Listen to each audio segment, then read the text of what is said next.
Bonjour, ici Natacha Renata Kimberly, spécialiste des rêves et des voyages chamaniques depuis plus de 35 ans.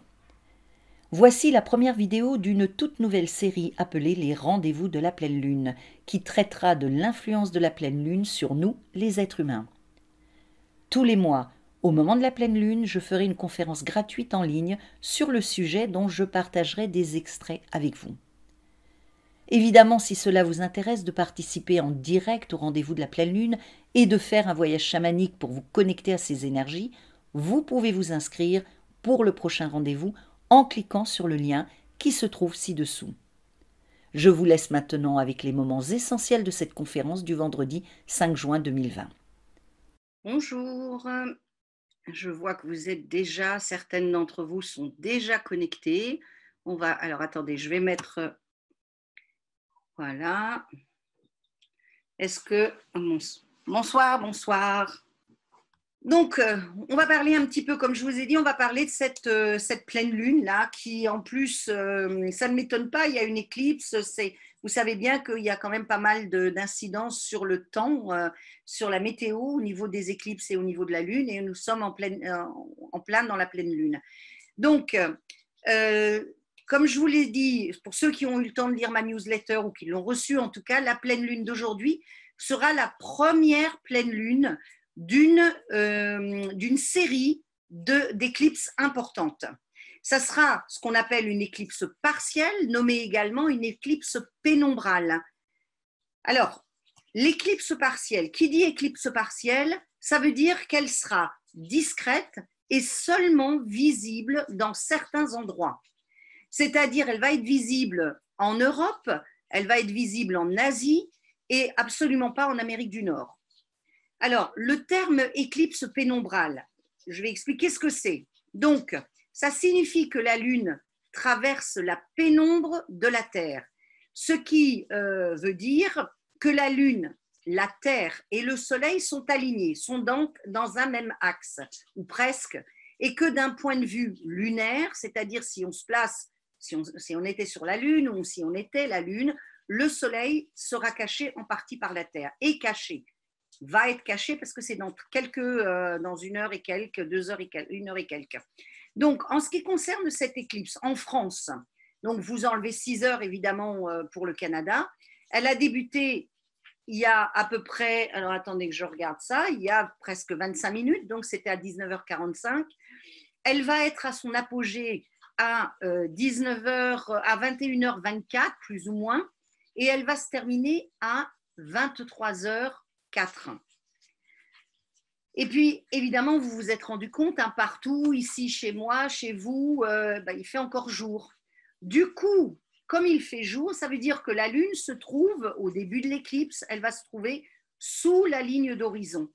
Ce qui fait que, de toute façon, nous tous qui sommes réunis ici aujourd'hui, ça fait qu'on ne peut pas du tout voir le déroulement de cette éclipse. On ne le voit pas, on va pouvoir voir à la fin de l'éclipse, on va pouvoir l'apercevoir, évidemment, si le temps n'est pas couvert. Autrement, on ne peut pas l'apercevoir.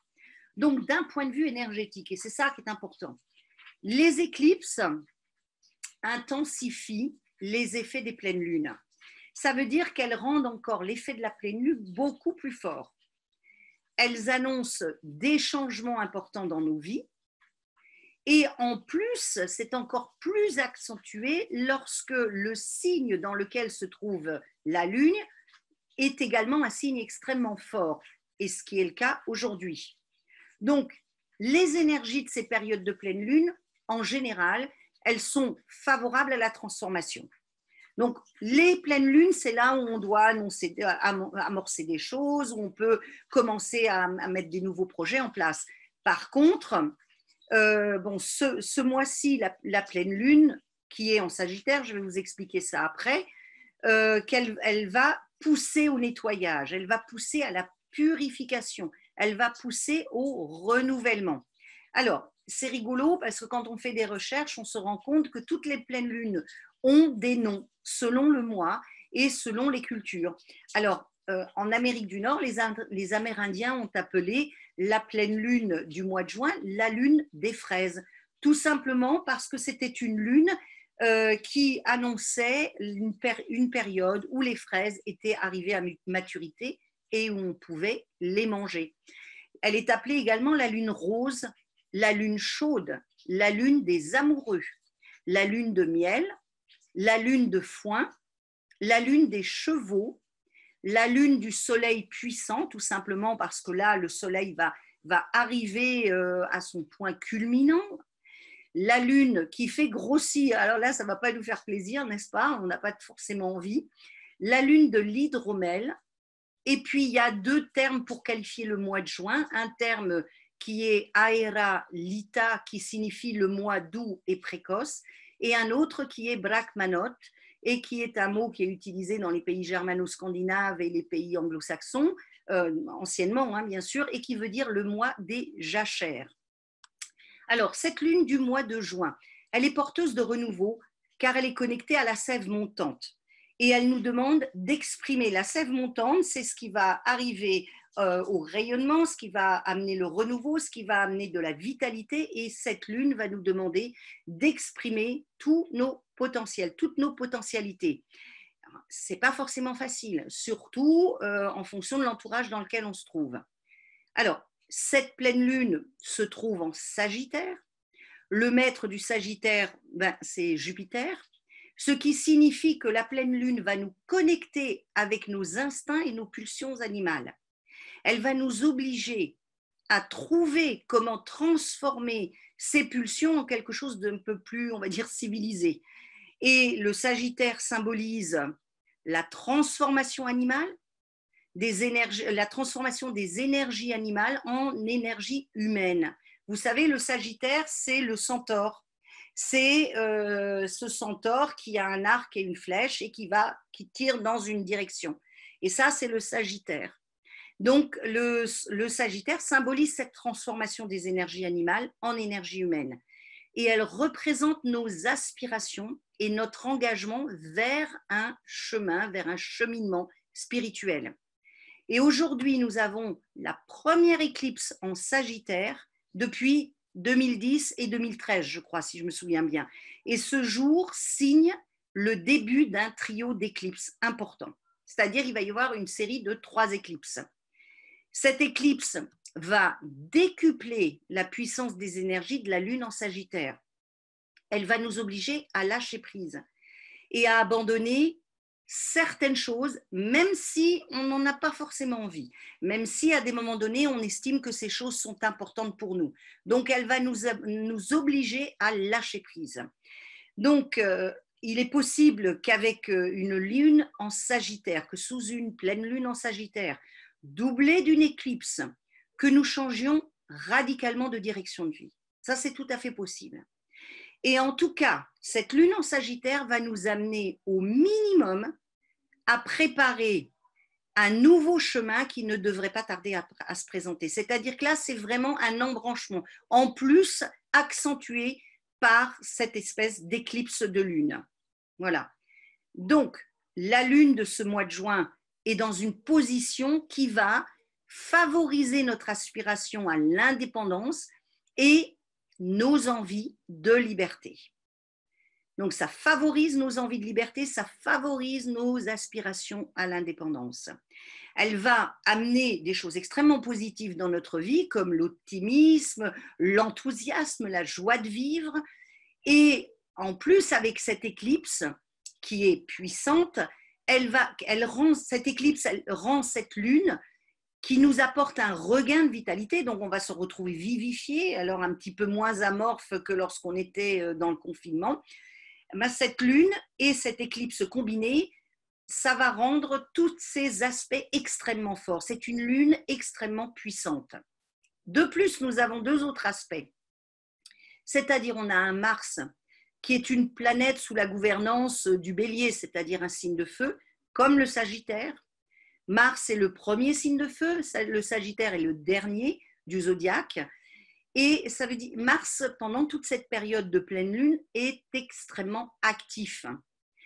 Il va combiner au Sagittaire, il va nous obliger à puiser dans nos propres ressources et va nous amener à trouver et à activer notre guerrier intérieur. C'est-à-dire que là, c'est à nous de trouver ce qui va nous faire réagir, ce qui va nous faire ce qui va nous faire, on va dire, fonctionner et surtout trouver nos propres ressources, trouver la manière de nous défendre. Aussi bien au niveau personnel, aussi bien au niveau extérieur.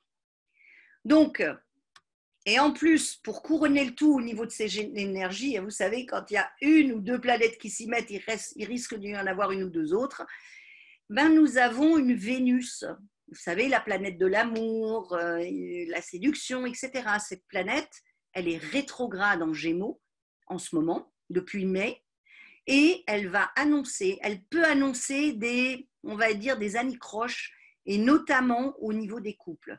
Donc, même dans les couples les plus solides, il est possible que ce soit un mois qui soit un peu, on va dire, un peu compliqué, un peu difficile. Donc, c'est un mois, pour conclure, qui n'est pas facile, pas toujours facile, parce que nous allons avoir des émotions qui seront intensifiées et mises à rude épreuve. Nous serons confrontés parfois brutalement à notre système de croyance, souvent limitant. Et ce que nous devons faire pendant cette période, c'est accueillir les émotions qui nous viennent de l'intérieur avec bienveillance et sans jugement. Parce que nous allons avoir plein d'émotions, ça va bouger, on va ressentir plein de choses. Alors, ce n'est pas forcément négatif, parce qu'on peut se sentir en pleine forme, on peut avoir des envies, on a envie de tout lâcher, on a envie de construire quelque chose de nouveau. C'est extrêmement positif. Mais en même temps, on peut être submergé par certaines émotions. Donc, la seule chose à faire, c'est de leur faire de la place afin qu'elles ne nous submergent pas et qu'elles ne nous aveuglent pas. Et même lorsqu'il s'agit d'émotions difficiles à assumer comme la colère, la jalousie, le ressentiment ou l'envie, par exemple, il faut essayer de faire une place, tout simplement de les reconnaître. Et parce que pendant ce mois, elles vont pouvoir jaillir beaucoup plus facilement que durant les autres mois. Elles peuvent nous surprendre, ces émotions. Donc, nous devons faire très attention à ne pas être déstabilisés. Donc, cette pleine lune qui est en lien avec la purification nous montre que ça sera une purification en profondeur. Alors, la lune, Mars et Vénus, les aspects de Mars, les aspects de Vénus, plus la lune avec cette éclipse que nous vivons actuellement en direct, ça montre que on va être, donc une lune en Sagittaire, qu'on va être sous le signe de la purification profonde qui va nous débarrasser de tout ce qui ne nous est pas utile. Donc, je vais vous dire un petit peu comment on peut faire, mais est-ce que ça va jusqu'à présent? Virginie, avec mes deux ados, ça promet. Ça peut promettre, on va dire. Ce matin, la colère pour Sandrine, colère aujourd'hui pour Bertie. C'est logique, ça va avec la lune, ne vous inquiétez pas. Voilà, Audrey qui n'a pas été cool avec le conjoint. La lune en pleine lune, en plus avec une éclipse. Donc vous imaginez ce que ça peut donner, quoi. C'est alors ça couvre le mois. Par contre, c'est particulièrement actif et notamment au niveau des rituels 4 jours avant, 4-5 jours après. Donc vous voyez là, on est en plein dans on va dire dans l'œil du cyclone en ce moment. Ça dépend comment votre Sagittaire, quels sont les aspects de votre Sagittaire. Mais oui, bien sûr, Stéphanie, ça va renforcer un petit peu plus. Bonsoir Sylvie. Ah oui, la lune, elle est fascinante, effectivement. Non, Centaure, c'est l'être qui est à moitié cheval et à moitié être humain. C'est-à-dire le haut, c'est un être humain et le bas est un cheval. Voilà, c'est ça un centaure. Ça fait partie on va dire, de la mythologie grecque. Si vous avez vu Harry Potter, vous avez des centaures à un moment donné qui vivent dans la forêt à côté de l'école où se trouve Harry Potter. Alors, je regarde un petit peu ce que vous avez marqué. Oui, donc ça va bouger. Ça, c'est clair que ça va remuer, etc. Bertie se dit « Ah, moi, je comprends maintenant pourquoi j'étais en colère. Ça va mieux, tout va bien. » Oui, du moment qu'on sait, vous voyez, le principal, c'est de le savoir et puis de se dire « Ok, c'est en lien avec toutes les énergies qui bougent actuellement. » Voilà. Oui, Marie, c'est ce qu'on appelle une tempête, tout à fait. Je suis rentrée dedans avec tous ceux et toutes celles qui portaient des masques aujourd'hui. La prochaine fois, vous leur direz que Michel, vous leur direz que c'est la faute de la Lune et que vous n'y êtes pour rien. Voilà, ben oui, Marilyn, c'est ça, hein, c'est très clair. Les rêves sont très forts actuellement, ça c'est sûr. Alors, justement, ah ben, quand on est hypersensible, oui. Après, tout dépend de votre thème astrologique, si vous avez des signes qui vont un petit peu tempérer tout ça. Hein. Bah, Sylvie, il se peut que vous ayez des signes qui calment, et donc du coup, autour de vous, c'est un petit peu plus excité par la pleine lune. Ça peut toucher notre entourage, évidemment, ça touche tout le monde, donc, et plus ou moins selon notre configuration personnelle. Oui, ça ne m'étonne pas, hein, Sandrine, que vous ayez vu plein d'agressivité, etc. Oui, dans Narnia aussi, il y a des centaures. Ben, la tristesse, ce sont les émotions qui sortent. Donc, il faut juste les accueillir. C'est tout. C'est alors la pleine lune, c'est le fait que le Sagittaire c'est extrêmement fort et en plus c'est une, comme je viens de l'expliquer, c'est une éclipse. Du coup, ça va amplifier les effets. L'éclipse amplifie les effets. Ben, Véronique, beaucoup de vieilles colères, des vieilles déceptions qui remontent depuis quelques 2 ou 3 jours, ben, ça flambe, oui, mais ça, c'est typiquement l'effet de la Lune. Bélier ascendant Sagittaire. Yes, surtout que nous avons un Mars en Bélier là. Donc, c'est pas triste. C'est pas une question d'être plus sensible. Tout va dépendre. Vous dites, quelqu'un m'a dit, je suis Sagittaire, donc plus sensible. Ça va dépendre de votre configuration. Voilà. Voilà, Martine a été énervée par son mari, bah, c'est comme ça arrive. Hein. Donc, alors, ce qu'on peut faire, il y a plusieurs choses pour accompagner cette pleine lune qui va purifier, qui va nettoyer, mais qui peut vraiment bouger des émotions, des énergies. Donc, ce que vous pouvez faire, on peut soutenir ce processus de purification et de changement par plusieurs biais. Donc, si vous avez reçu ma newsletter, vous pouvez regarder, c'est écrit en plus, j'ai écrit un certain nombre de choses, pas tout, mais un certain nombre de choses.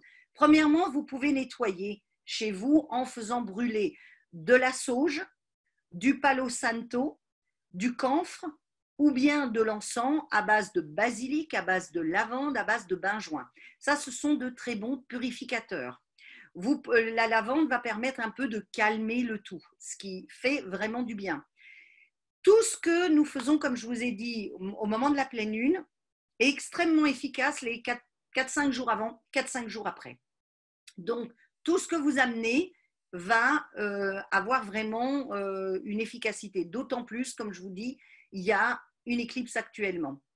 Donc, nous pouvons également accompagner les effets de cette pleine lune en buvant tout simplement une plante qui est extrêmement courante, que l'on connaît, qui est là partout, qui s'appelle l'armoise.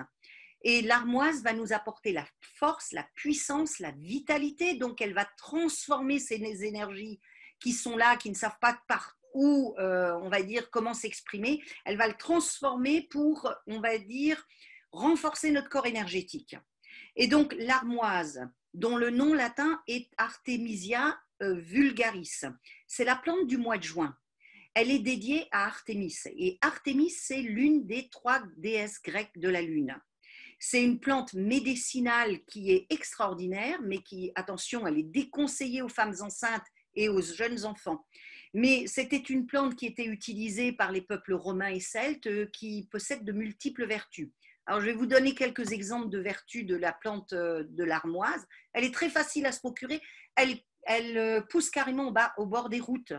Et autrement, vous pouvez en avoir dans n'importe quel magasin de plantes ou de bio ou votre pharmacie. Hein. C'est vraiment pas un problème. Alors, demandez bien l'armoise vulgaris, c'est-à-dire l'armoise commune, parce qu'il y a une autre armoise qui s'appelle l'armoise annua qui vient d'être interdite en France parce que les gens l'utilisent contre le paludisme et a priori, l'ordre des médecins a décidé, ou l'ordre des pharmaciens, je ne me souviens pas bien, mais a décidé d'interdire cette armoise. Mais l'armoise commune est toujours autorisée. Donc, cette plante a des propriétés fortifiantes, des propriétés stimulantes, des propriétés toniques, fébrifuges, emménagogue, circulatoire, digestive, antispasmodique, sédative, cholagogue, c'est-à-dire ça travaille sur la bile, vermifuge, anti-inflammatoire, diurétique, antifongique et antibactérienne. Et il y en a encore d'autres, mais je vous ai mis les principales. Donc, vous pouvez également adoucir cette période quand vous êtes quand vous sentez que ça bouge, que c'est un peu compliqué. Vous prenez tout simplement une pierre de lune.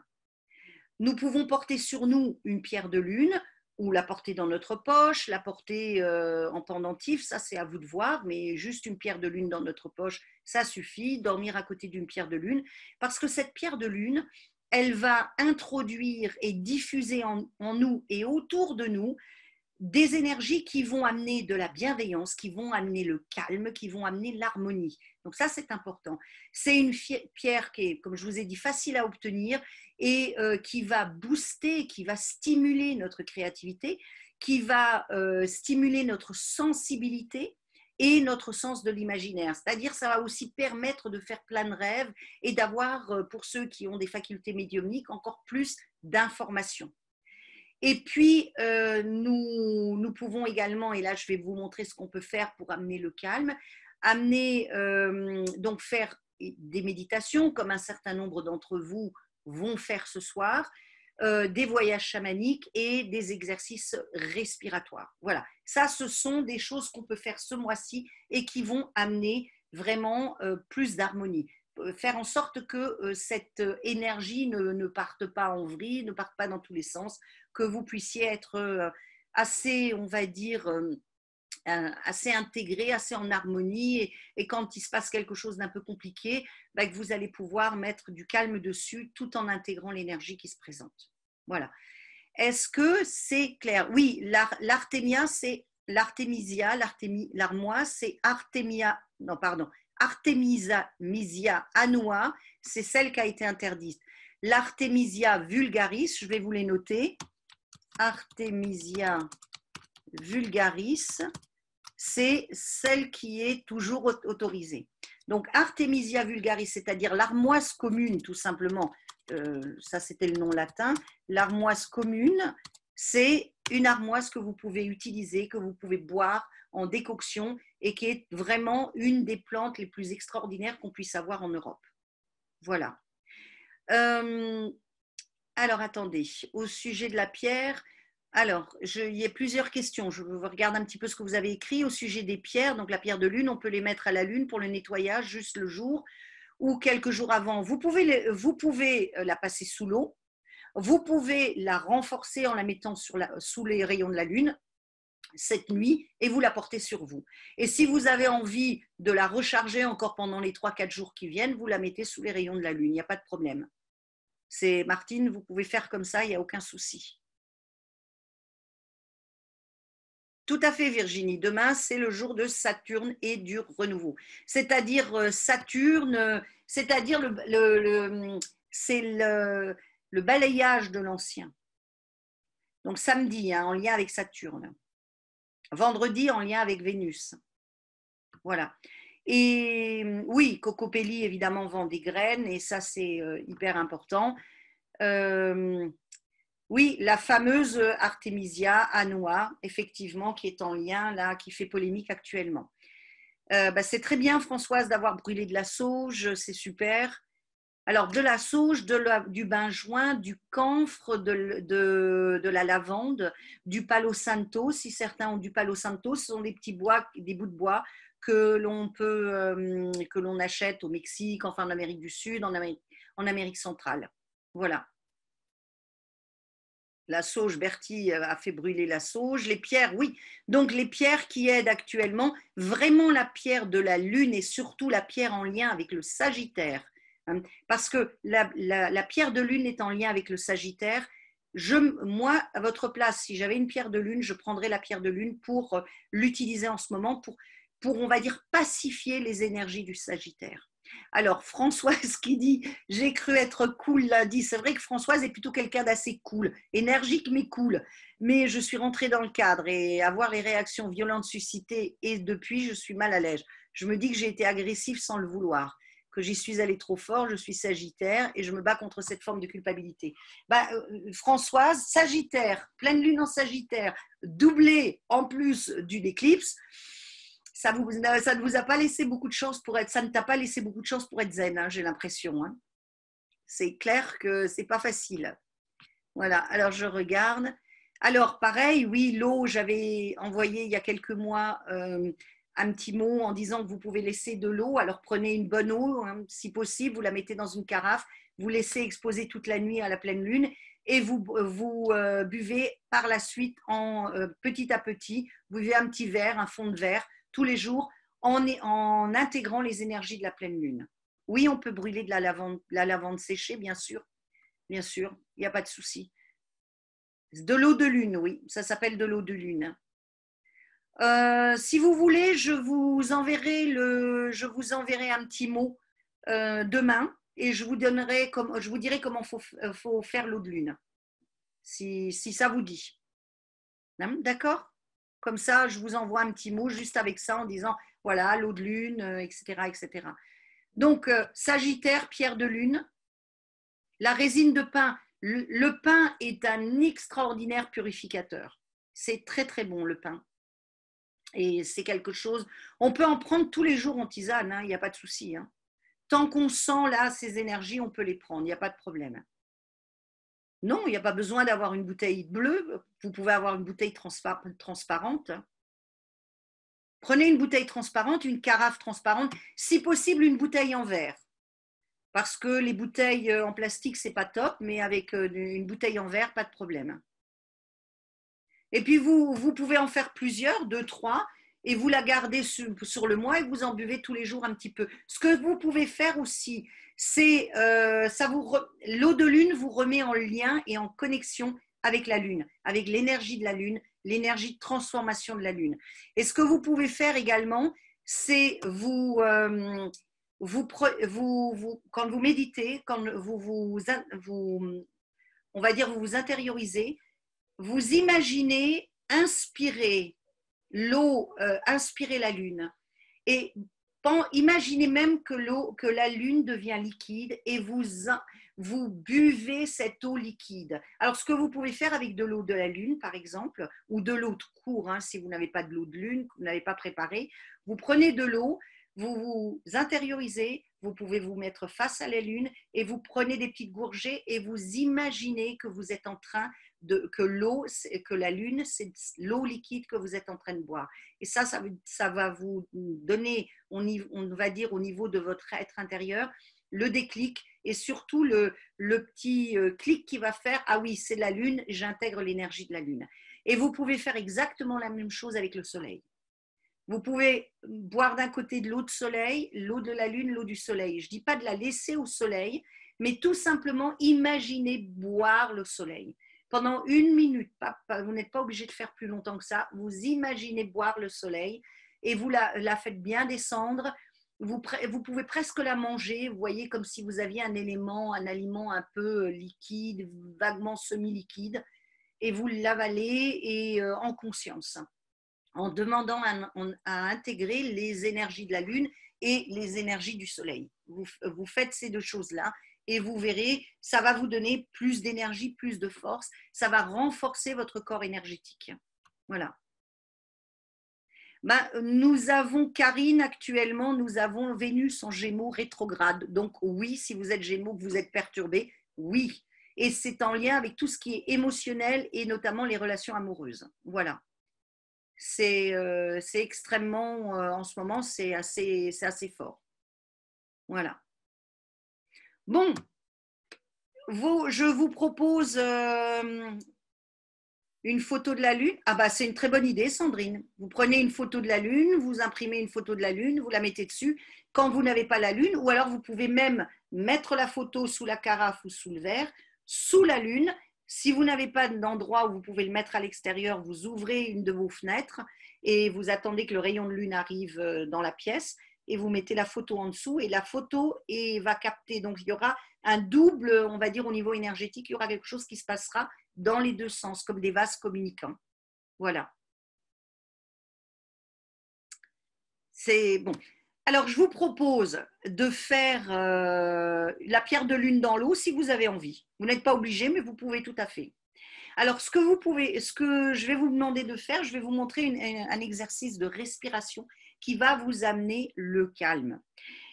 Surtout si vous vous sentez un petit peu bousculé. Alors, je vais me prendre un peu d'eau là, parce que à force de parler, il fait chaud ici. Donc, surtout si vous êtes, on va dire, très, très sensible et sujet aux émotions et à toutes les énergies qui passent. C'est pas toujours facile. Alors, ce que vous faites, essayez de fermer les yeux. Vous allez faire 3 respirations abdominales. Ça, vous savez faire. Vous intégrez, vous faites lentement votre respiration, vous fermez les yeux, ou vous pouvez les laisser ouverts si vous préférez. Vous intégrez l'énergie, donc vous respirez, c'est juste pour vous détendre. Vous respirez par le nez, vous descendez votre respiration au niveau de l'abdomen et ensuite vous expirez par la bouche. Faites ça 3 fois. Une fois que vous avez fait ça, je vous laisse quelques instants pour que vous fassiez votre exercice.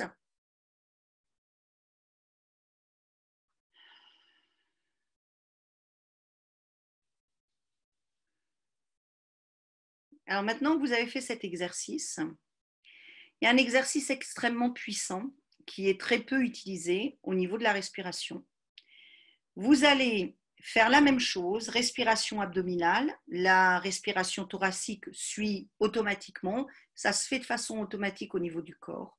Et ce que vous faites ensuite, ce que vous faites, c'est quand vous faites votre respiration abdominale, fermez les yeux et vous suivez avec vos yeux intérieurs, vous suivez le souffle qui rentre, c'est-à-dire il rentre en vous, vous descendez votre souffle, vous respirez, respirez, respirez, vous gonflez donc votre abdomen et ensuite vous expirez tranquillement par la bouche. Mais ce que vous faites, c'est que vous allez monter votre respiration. Une fois que c'est là, vous montez votre respiration jusqu'au niveau du front. Visualisez votre respiration, votre souffle arriver au niveau du front. Vous restez quelques secondes, 2, 3, 4 secondes, autant que vous pouvez, enfin pas 20 hein, bien sûr, mais ne vous rendez pas malade. Vous allez donc vous inspirez, vous expirez par la bouche et vous suivez des yeux le trajet, le parcours de votre respiration. C'est-à-dire vous expirez et vous suivez des yeux, alors en ayant les yeux fermés intérieurs, vous suivez votre respiration, votre souffle qui arrive là. Vous laissez 2-3 secondes, vous le laissez bien là. Ensuite, vous passez votre souffle au niveau des tempes. Vous allez laisser, pareil, 2-3 secondes sans respirer. Et ensuite, vous expirez. Ce qui est important, c'est que vous faites ça 3 fois. C'est que vous devez suivre le parcours avec vos yeux, en ayant vos yeux fermés, le parcours de votre souffle. Vous intériorisez, vous suivez. Et vos yeux doivent carrément arriver là. Ils doivent voir, vous voir à l'intérieur, puisque vos yeux sont fermés ici. Vous attendez 2-3 secondes. Vous faites bouger votre souffle ici. Vous attendez 2-3 secondes. Et ensuite, quand vous avez fait ça 3 fois, vous recommencez. Et la fois d'après, pendant les 3 prochaines fois, vous faites une expiration jusqu'au bout, même si ça sort par la bouche. Vous expirez, vous imaginez votre souffle aller jusqu'au bout de votre corps, jusqu'au bout de vos jambes, jusqu'au bout de vos bras, de vos doigts. Faites ça. Et si vous faites ça régulièrement, vous n'avez pas besoin de faire ça très longtemps. Vous pouvez faire ça 2 ou 3 fois dans la journée. Et vous allez voir que vous allez détendre toute cette partie du cortex frontal et vous allez surtout baisser le stress. Ce qui est important, c'est que c'est en lien avec le stress. Et c'est la respiration que les bébés utilisent naturellement. Si vous vous souvenez, si vous avez eu des bébés ou si vous connaissez des bébés, observez-les en train de dormir. Leurs yeux bougent.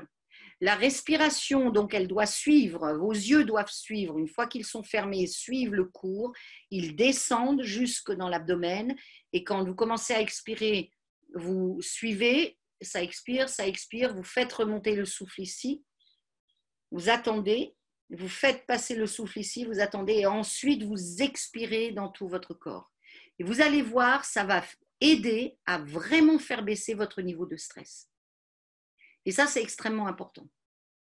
Surtout quand vous êtes dans des périodes comme ça où c'est compliqué, difficile et où vous avez on va dire, des énergies qui vous assaillent de tous les côtés. Vous pouvez faire ça avant de rentrer dans une réunion. Pensez, vraiment, le secret de cette respiration-là, c'est suivre des yeux tout le parcours, arriver au front, faire une respiration pour que ça puisse toucher le cortex frontal et que ça passe d'ici aux tempes. Je vous expliquerai la prochaine fois exactement ce que ça fait au niveau de… Quoique je peux peut-être vous l'envoyer demain également par mail. Je vous enverrai ça par mail. Voilà. Demain, ce week-end, je vous envoie ça par mail et je vous expliquerai ce que c'est en lien avec le cortex frontal et c'est en lien avec le stress. Ça va vraiment faire baisser votre stress. Voilà. Est-ce que vous avez déjà senti un petit peu ce que ça donnait cette respiration ? Vous allez voir très rapidement, vous allez sentir l'amélioration au niveau de cette respiration.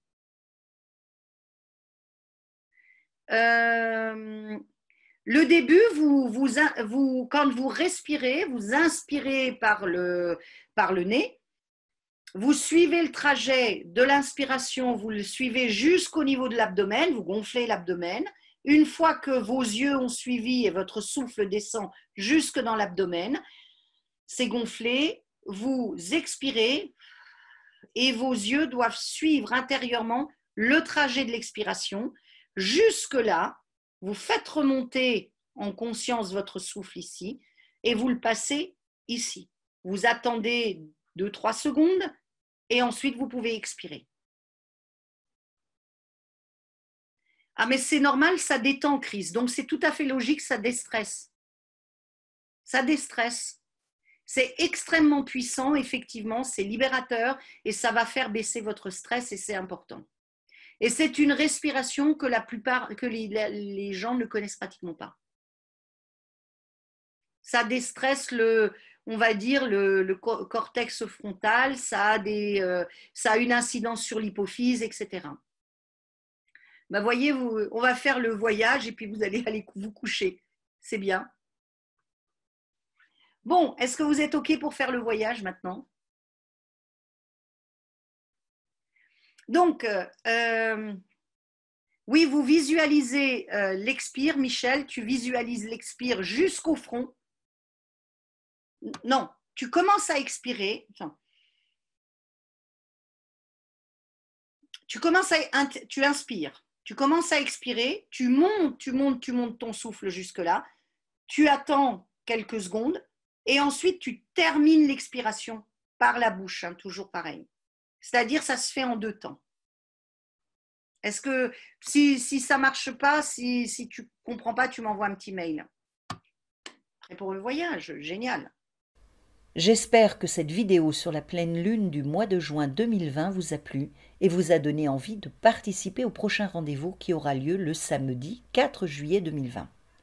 Si c'est le cas, cliquez sur le lien qui se trouve en dessous de la vidéo pour vous inscrire et n'hésitez pas à aimer ce contenu et à vous abonner à la chaîne.